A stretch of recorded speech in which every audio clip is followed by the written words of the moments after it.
It is a very challenging time for sure. We're seeing a lot of turbulence in the world and we're seeing a lot of change and people are feel very uncertain about the future and they're starting to feel some feel like they're losing hope. And so I think the one thing that's important is that in times like this, you really need to take a step back and you need to really just find a space where you feel, balanced and you're not swinging too much in fear, right? Because fear can be very paralyzing, as I said. Within the challenge, find opportunities for improvements, for change, for transformation, and keep an open mindset towards the future. We need ideas. When things are falling apart, it's perfect time too for new ideas to build. Hi, I'm Zorina Dimitrova and welcome to the Grow and Learn podcast. Here I host thought leaders on business growth, transformation, leadership, and succeeding in life and business with a human focus. At Grow and Learn, we are the only ones offering uniquely customized solutions to business needs using a cutting-edge AI business growth assessment tool and a global network of top-tier experts to craft and execute strategies that drive impactful results. If you're ready to grow smarter, book a call today at grownlearn.org and let's transform your business together. Enjoy this episode. Welcome back to Grow and Learn. Today I'm speaking to a real futurist. I'm sure that you've read a lot about future forecasting and the work of future forecasters on a governmental level. Today I'm bringing somebody who's actually done that, Donna Dupont from Canada. She's worked with governments, also with the private sector in helping them come up with policies in health, in climate, in all major policies in the world. It's a very unusual field that I'm in. Yes, it is an unusual field. I've read about futurists like 10 years ago in The Economist, maybe 15 years ago, when they were talking about the Futuristic Institute somewhere in California that hosted at the time at least 400 people. And that's all I know about futurists. So what do you do, Donna? Okay, well, essentially, I help people navigate complexity and uncertainty, anticipate change, and then help to unpack, help to extract ideas for innovation or transformation about the future. So essentially, I help clients move from being anxious about the future to feeling more empowered and ready to take action. And so that whole journey requires a lot of different steps in terms of working with the client and helping them to understand where they are today, where are the challenges that they're facing today, and what's just over the horizon. What's changing and understanding that landscape a bit so that they can be more strategic on how they need to adjust and adapt, but also to open up dialogue for where are there opportunities to transform their operations. And that could be leveraging technology. It could be a new configuration, new partnerships. It can take on a lot of different forms depending on what you're exploring. So it's an exciting field, but it's not easy. Change and transformation is not easy for a lot of people because it's stepping outside of our day-to-day comfort zone and it's getting into the unknown, and that is very uncomfortable. When you're working on governmental questions, did you work as a part of a team, an institute for future projections, future strategies, or did you work as an independent consultant? So I did both. I used to work within the government for many years. That's how I started my career early on. And so I was a policy advisor in health, all kinds of health initiatives from primary care to public health, and then went into emergency and disaster management for the health system. And so that was a very informative 12 years where I learned policy all the way up to cabinet level, translating that into strategy across very complex systems, and then bringing it down to operations and then out the door. And so there's a lot of layers. It takes many years and it's a lot of conversations. So that was my background. And then I decided I really wanted to study futures and foresight and bring it into this context. Because as a policy professional, I was always interested about shaping a better future and how can we do things better? How can we improve access to care or improve programs, services? But I didn't necessarily have the right, well, I shouldn't say the right, I didn't have the foresight and futures tools at that time. So I used a lot of business and planning and policy tools. But as systems become more complex, you really want to tap into different methods to get people thinking in much different ways. And so that was what I studied, and I'm now bringing it all together as an independent, helping organizations integrate it into their policy and their strategy and their operational cycles. Mhm. I'm surprised that there's actually a specific studies on the subject. I thought it was more like institutes like that were more like a compilation of various studies, and Foresight was developed within these institutes. So, did you study in Canada? Did. So there are places to study now. And I mean, futures has been around for over 50 years. But it's grown a lot in the last 10 years. When I started my journey over 10 years ago, I studied in Toronto, Canada, OCAD University, and I did a Master's of Design in Strategic Foresight and Innovation, which is a not just foresight and futures, but it's systems thinking, behavioral science, design thinking. It's bringing everything together. So it's not just about understanding change and imagining future visions, but it's also how do you transition and design the system for the future? How do you shape new innovations? How do you pull together prototypes and iterate? So it was a whole host of skill sets that came together, which for me was quite a gift. At the time, I didn't realize how valuable that was, but it's a gift because a lot of times we can have an idea, we can have a vision, but we don't know how to bring it into reality and what's those first steps. So that's the world of design and transition to design to be able to do that. So to have both is very advantageous for today because, as much as we do this work in futures and we want to imagine visions and new positive images, we need to be able to take action on that. If those ideas stay static, then it doesn't really help us, moving forward. So we need to know how to mobilize those ideas and bring them to life. Yeah. Talking about education, you mentioned you had an upcoming group educational program. Can you tell us a bit more about it? Yes, so I'm launching a campaign later this month, and it's for a very new program that I've designed. And this program is really the program I would have wanted when I was starting down the path as a professional wanting to learn foresight and futures and having a hard time navigating how to build that skill set. So this program is called the Future Minds Coaching Collective. And it's going to be a free program for anybody that's interested in building initial basic skills around futures and how to bring some of those principles and those ideas into their work. And so it'll be a monthly program, and it's a learning community where we can share case studies, problem solve together, and learn how each others are using futures and foresight in the work that they do. Mhm.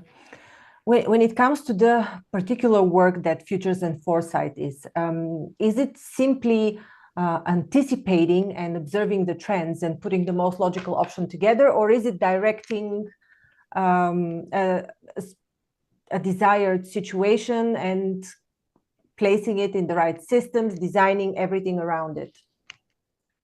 Well, it is the discipline of anticipation. So that is correct. And there's different ways to anticipate the future. So one very popular method is forecasting, which is more of a deterministic, probabilistic Mm-hmm. type of approach to anticipation.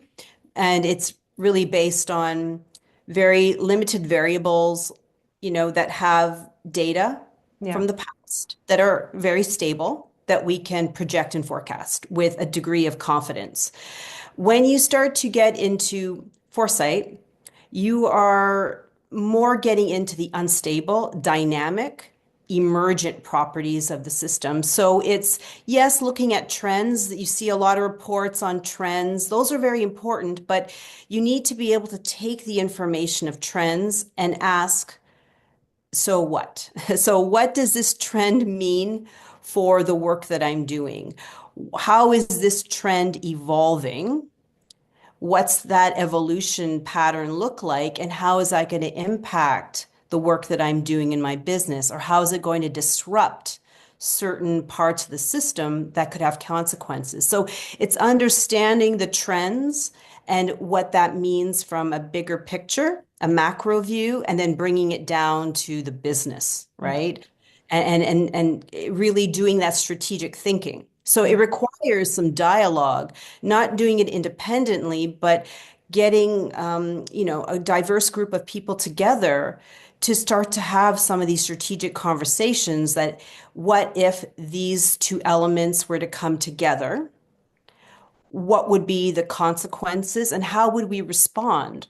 And what would work and what may not work anymore? We would have to come up with something very different for this particular potential plausible future. So when you get into futures, you're really not focused on just one future, right? Like in a forecast, but you're thinking of range of plausible to Mhm. possible futures, and you want to exercise and have these strategic conversations on these plausible futures to come up with new ideas of how you will be resilient, how you will innovate, how you'll adapt.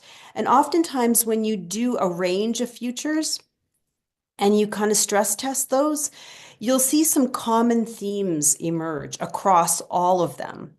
And those are very valuable to capture because those are the seeds of robust strategy, which means that they hold true no matter what the environment is shaping, and that those could be areas where you really want to focus in on to see how you can evolve those ideas. Mhm. I have worked in strategy, so I'm aware of the work you're describing because I've done this type of work myself. And I was wondering, how is it really different for the private sector specifically? How is it different from strategy work? Because in strategy, there's also an aspect that is a long-term strategy vision where you observe the trends and also look at the possible developments and courses of action. So it kind of sounds very similar. So There I'm is just wondering, overlap. is there anything that is different?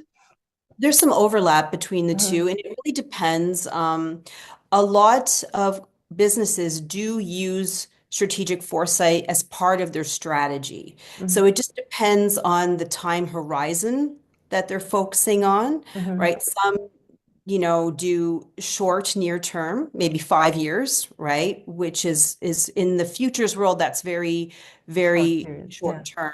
Mhm, And some do more longer term type of work. And the longer term piece requires different types of skills and different types of methods because as you move into the future, ideas become more abstract and data less concrete. mhm, So there's more room for creativity, imagination, innovation. It's a different mindset, right? And it could be the space where a lot of visionaries sit, where they're thinking of transformative change, right? They're thinking really long term and things that take a long time to evolve, but they have to start somewhere. But typically, a lot of businesses they focus in on competitive advantage strategy. So they want to take a look at, well, this is kind of what I've noticed, but not all mhm. of them, Not all. Yeah, it really depends. right? Yeah, Just to depends. insert, I've done this work in telecommunications, and there was foresight done like 10 years ahead and even longer, and it had to do with the development of technologies with possible rollouts, and so it really depends on the industry. I agree. It depends on the Yeah. industry and their appetite to work and how they define strategy, because Mhm. not all organizations do strategy the same way. Yeah. So but typically when you think of an innovator's mindset, you're thinking of a strategy where you're looking at what are not just the trends, but what are those weak signals of change and emerging issues and Mm, potentiality for disruption. yeah. And you are trying to get ahead of that curve. Hmm. And you are not just looking at what's disruptive, but where's the opportunity? Yeah. And what can you leverage? And so that becomes translated sometimes competitive advantage strategy or other names given to it. But Yeah. essentially, you're trying to stay ahead and you're looking for the opportunities in the midst of change. Hmm. Fantastic. Sounds very interesting. And now it begs the question, how does uh, ethics and what else? Philosophy integrate in your work when it comes to advising governmental bodies? It's a good question. So ethics are really important when you're dealing with, especially when you're dealing with people, you know. And a lot of the work that I do focuses in on like health security, climate change and security. And part of that is people are an important part of this particular picture as well. So there's the element of when you are doing foresight work, who is part of this process, right? How inclusive is this process? Whose voices are included and who's not there? Right? Because oftentimes you might have a limited set of people involved in a process, but they don't represent those that might be impacted by whatever you are exploring, whatever that challenge or that issue is. So it's very important, to be inclusive in these and to give voice to people who are directly impacted by a lot of these challenges. And and also in the process of conducting these types of projects, where, foresight projects, you want to, you really want to be open and you really want to approach it from I would say, a neutral perspective as a facilitator, you know, because what you want to do is you want to hear the perspective and you want to hear the diversity and you want to know where the tension points are. And you want to be able to bring all of that information forward as part of your process, right? And so this way it helps to make an informed decision or at least to bring the insights forward so that this way next steps can be taken on the insights that were generated. So that's an important part of the process that doesn't always get talked about. Well, I don't think it's talked about enough. It's how you conduct it and how you're making sense of the information and who's part of that process and whose vision is this? Is this an inclusive vision or is this a vision for people who just have power and want to hold on to that That's power? that's my next question, specifically Yes. when it comes to health policies, and we know now. I mean, a lot of information has come out that it was a concerted um, deceit effort, even I would call it. So the project owner theoretically can skew your work in a certain direction. Theoretically, I'm not saying you worked on it or you were involved in any way, but as a theoretical question for your type of work, does the project owner skew or is able to skew results? Well, I guess that's true of anyone who's doing a project. Maybe unintentionally through the way they're analyzing it with lack of awareness to Mhm. the importance of of bringing an ethical lens and being having that diversity, that cognitive diversity of perspectives. I think unintentionally they may, it might misrepresent or skew results. So I think this is why it's important up front. When I work on a project with a client, it's very clear up front. We define what it is that the problem issue is, the space they want to explore, what they want to learn, and who's part of that, right? Who's part of that conversation? Who's involved, and who might we also need to include in how we're going to do that? So that's an important part of upfront scoping any kind of project. And you need to identify ethical considerations up front. Sometimes in your scanning, when you're looking at trends and emerging issues, you can look for ethical challenges within your scanning as well, just to see what's coming up, within that particular space. So in health, what are those areas that are coming up that you might need to bring in to your work? And so it's always good to include that right off the bat. Mhm. I can only assume that it's much easier to be less biased as a project owner in the private sector than in governments because, I mean, clearly everybody has an agenda no matter where they work, but it's much less likely that these project owners are found in the private sector. Is it like this according to your experience? I think it's really tricky in all organizations. I think that when you are in a public sector type organization, sometimes people don't feel they have a voice or they can say or speak against what is the status quo or what's accepted. And so, and that can hold true for private sector organizations as well that might be more focused on economic, profits and where they can reap the most value on that front. So I think each organization, has its own challenges, but what's really important when you are facilitating this type of process is you want to create a safe space in your conversations and your dialogues, whether that's in workshops or other formats, where it's there's a psychological safety in being able to have these sensitive type of conversations and to be able to create a space where people feel they can say what is true or what they're feeling without any type of judgment. And that's not easy. You really need to think about how you set it up and how you make people feel comfortable so that they're really sharing the real issues. And it's not just surface level, but really feel comfortable. And they know that what is expressed in the room stays in the room and information is aggregated. So this way people are protected. So these are very important considerations when you're setting it up because a lot of times you're asking people to come in to rooms and have very brave conversations about change and transformation.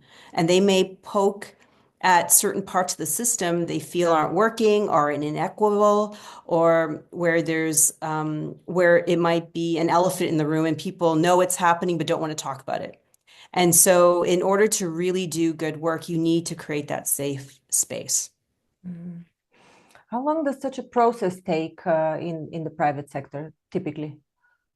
It varies. So it depends on the ambitions of the client, whether they are the scope of what they want to uncover and learn, and what the output is. So I've seen projects range, especially like organizational level projects where they're supporting strategy. Typically, they start at 6 months and they can go longer, depending on, just the ambitions of where the insights go and how much engagement you're having. Like the more engagement, the more opportunities for people to be part of the process. It does take longer, but you also have richer insights. Right. So it just depends. So that's something I usually discuss with the client off the bat is what are those outcomes, and goals of the project and that time frame so that we can build it to make sure it aligns with that. Mhm. My assumption is that companies that would ask for your type of work are large corporations who either have either do infrastructure work of any sort or are in these large sectors where government is also partially involved. It's just my assumption because these would need to be very large organizations that take necessary resources to invest in this type of work.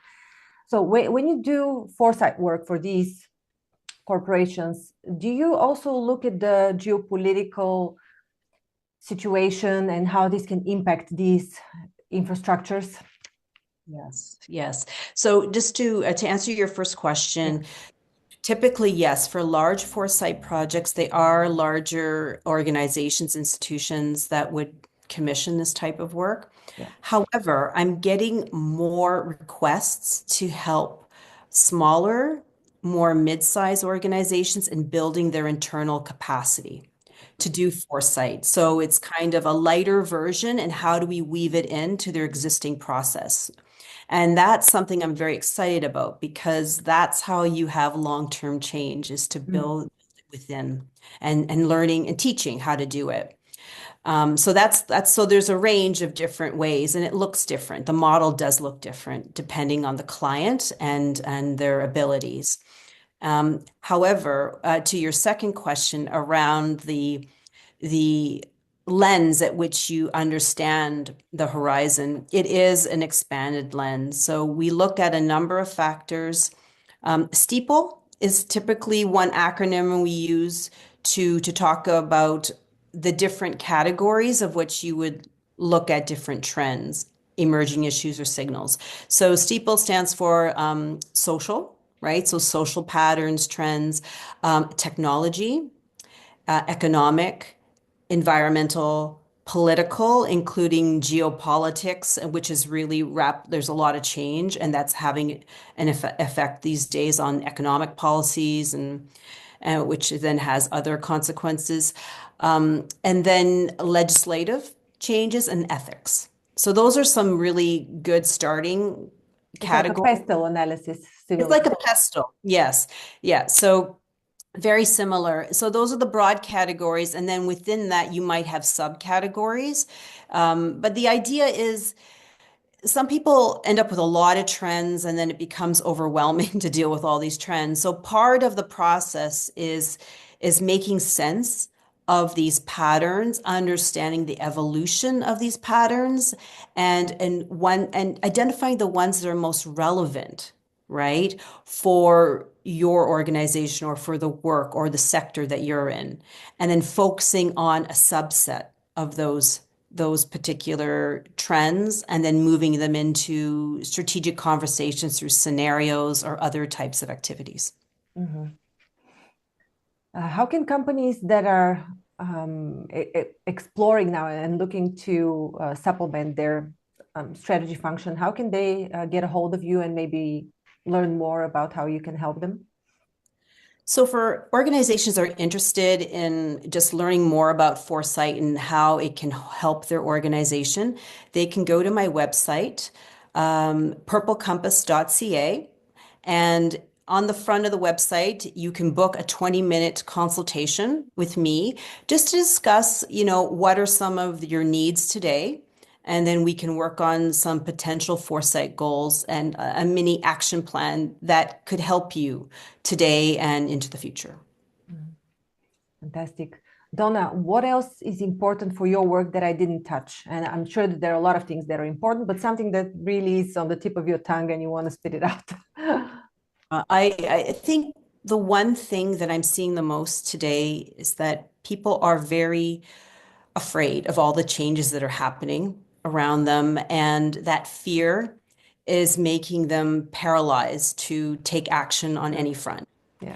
And I recognize that it is a very challenging time for sure. We're seeing a lot of turbulence in the world and we're seeing a lot of change and people feel very uncertain about the future and they're starting to some feel like they're losing hope. And so I think the one thing that's important is that in times like this, you really need to take a step back and you need to really just find a space where you feel, balanced and you're not swinging too much in fear, right? Because fear can be very paralyzing, as I said. You really want to just be able to pay attention to kind of what's happening around you. And if you can't take it all in, because there's a lot of activity right now, just focus on two or three things that are really important to you, you know, and pay attention to that.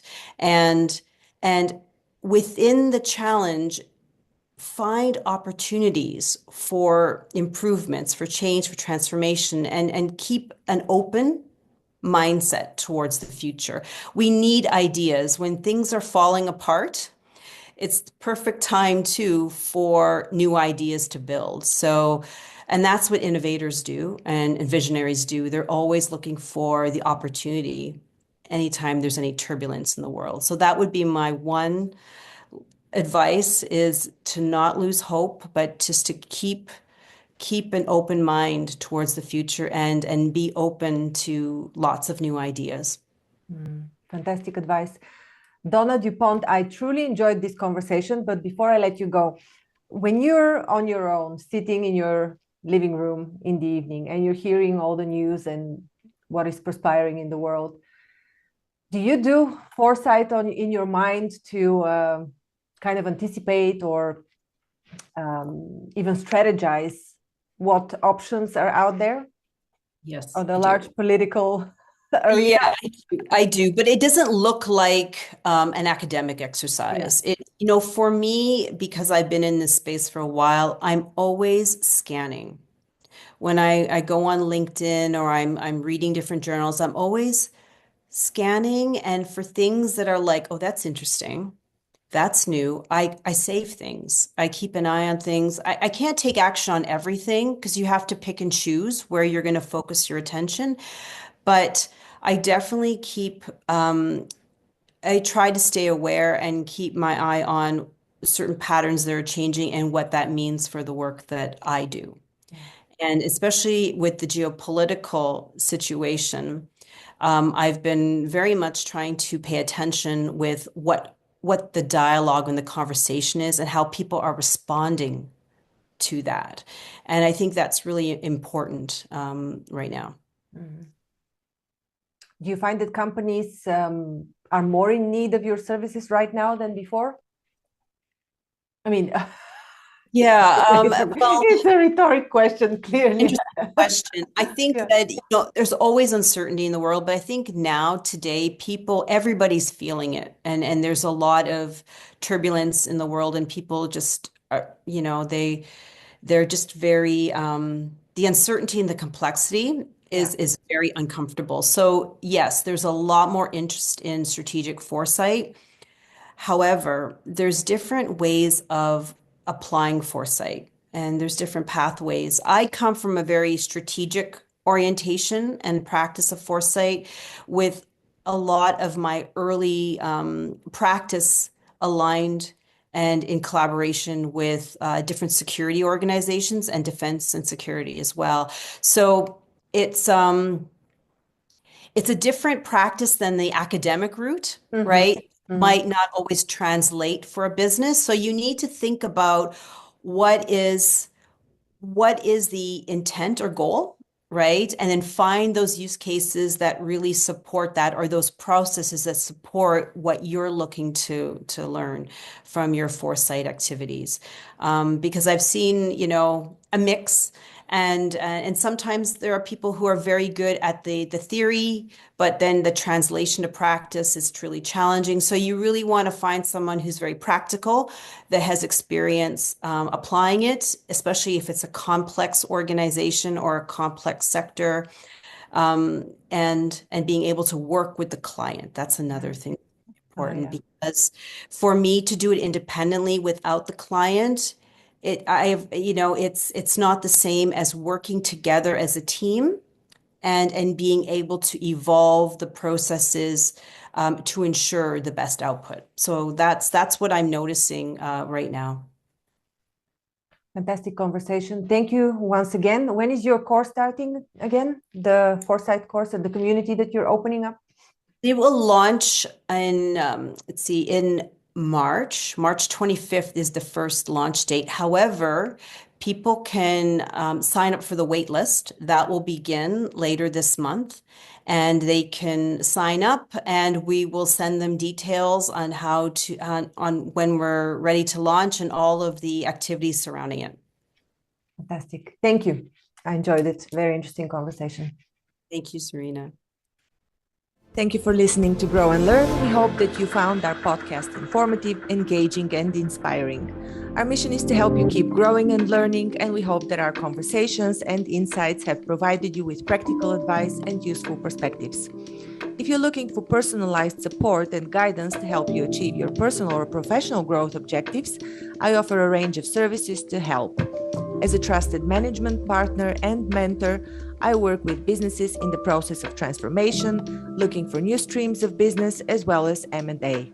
With an extensive professional network of experts and mentors, I can bring on board the right person or team based on the specific needs of the company I'm working with. To learn more about the services I offer and how I can help you achieve your goals, please visit my website at grownlearn.org. You can also reach out to me via email or social media. I'd love to hear from you. And if you enjoyed this episode of Grow and Learn, please subscribe to our podcast and leave us a review. Your feedback is important to us and it helps us to continue to create content that is relevant and valuable to our listeners.